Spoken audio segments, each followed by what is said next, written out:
All right. Happy Tuesday reading lesson time. I am going to do a lesson with you, and just remember when it's a lesson, it's a little longer than a vocab video. I know you like when Play Pause is short, but this might be a little longer, but this is your entire lesson for the day. And after this, you will have IDR and then some good time to write.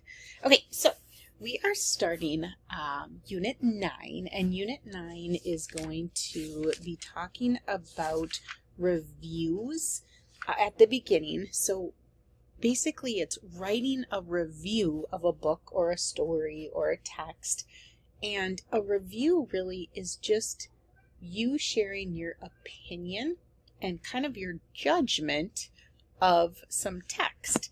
So one thing that's important to know is that when you read things, not everything is going to be really well written or interesting or even true. Sometimes people will say, is everything on the internet true? No, not even a little bit.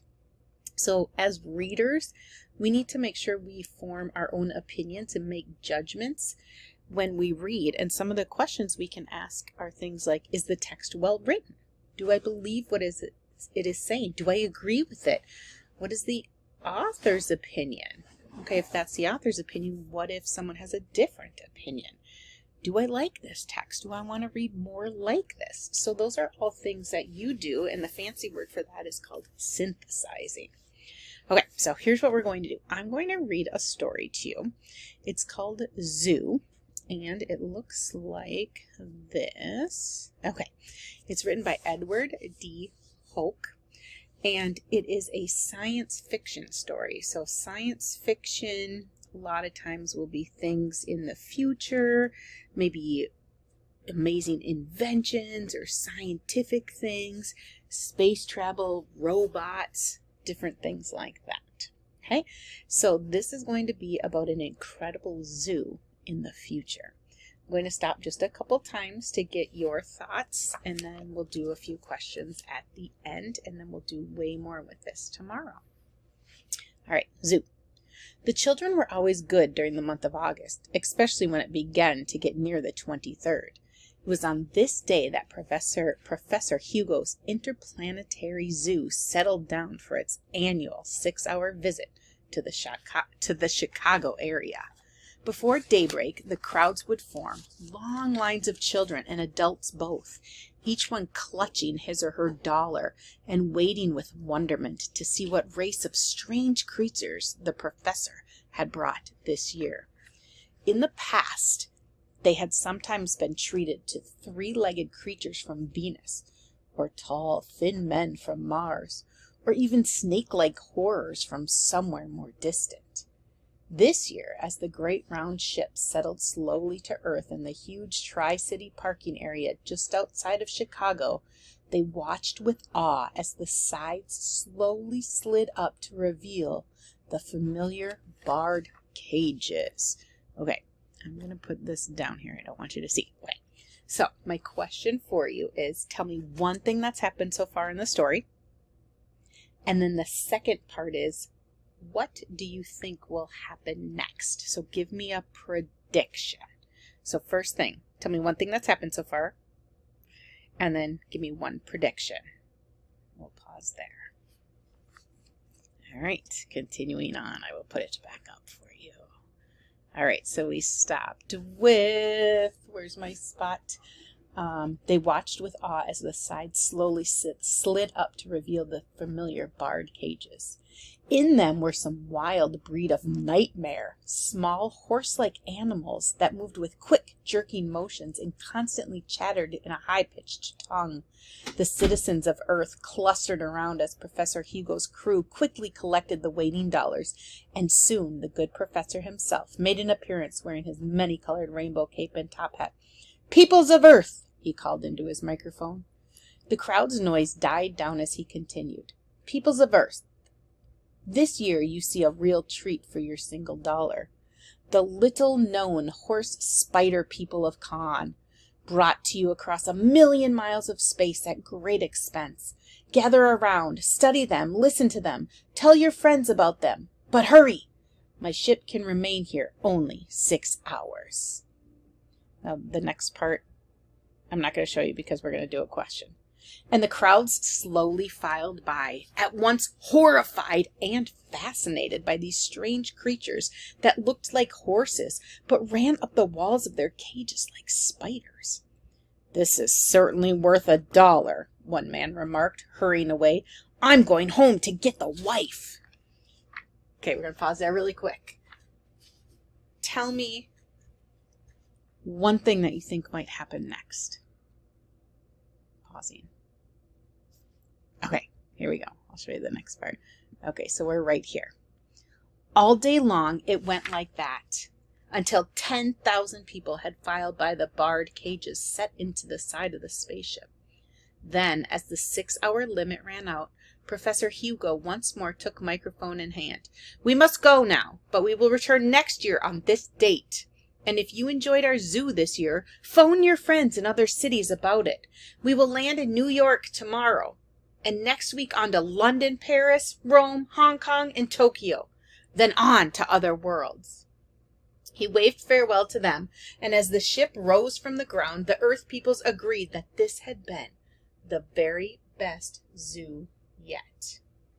Some 2 months and 3 planets later, the silver ship of Professor Hugo settled at last onto the familiar jagged rocks of Khan, and the queer horse spider creatures filed quickly out of their cages. Professor Hugo was there to say a few parting words, and then they scurried away in 100 different directions, seeking their homes among the rocks. In one, the she-creature was happy to see the return of her mate and offspring. She babbled a greeting in the strange tongue and hurried to embrace them. "It was a long time you were gone. Was it good?" And the he-creature nodded. "The little one enjoyed it especially. We visited 8 worlds and saw many things." The little one ran up the wall of the cave. "On the place called Earth, it was the best. The creatures there wear garments over their skins, and they walk on 2 legs." "But isn't it dangerous?" asked the she-creature. "No," her mate answered. "There are bars to protect us from them. We remain right in the ship. Next time you must come with us. It is well worth the 19 comics it costs." And the little one nodded. It was the very best zoo ever. All right. Okay, so very interesting story, I would say. Curious to see what you think, science fiction being some things that people really like and some that people don't like that much. Okay, so couple questions. This isn't going to be as long as I thought, so this is going to be good. Tell me what was interesting or unexpected in the story. So you might say, well, it wasn't interesting. I wasn't interested in it. What is it that is maybe kind of different about the story, or something that was kind of surprising about the story? So something surprising about the story or something interesting was. Anything. Can be from the beginning, the middle, or the end. I'll pause there for you. Okay, next question. This is the one that I'm really, really curious about. Would you recommend this story to someone else? Why or why not? So that's something we're going to do for the next couple days this week. Would you recommend it? And what is your evidence of why you would or wouldn't? Because it is an opinion, there's no wrong answer. So tell me, did you like it? Nope. Tell me, would you recommend it? Why or why not? And I'll pause there. Okay. Last question for you. Are you interested in reading more science fiction stories? Why or why not? So are you someone that enjoys science fiction? Why or why not? Pause there. Now, what I love about opinions are, it's truly your opinion. It's not a fact. You can't prove it. It's your opinion.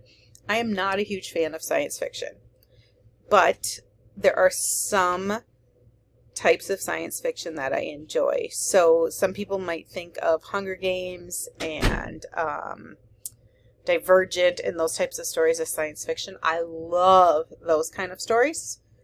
But,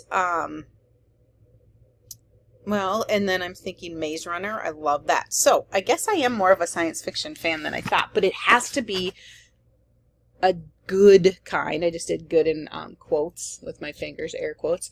It's got to be a good kind that I'm really interested in. Okay? So, completely up to you. Curious what you think. Okay, so I think that is it. That is way shorter than I thought, so I'm very happy for you and me and all of us.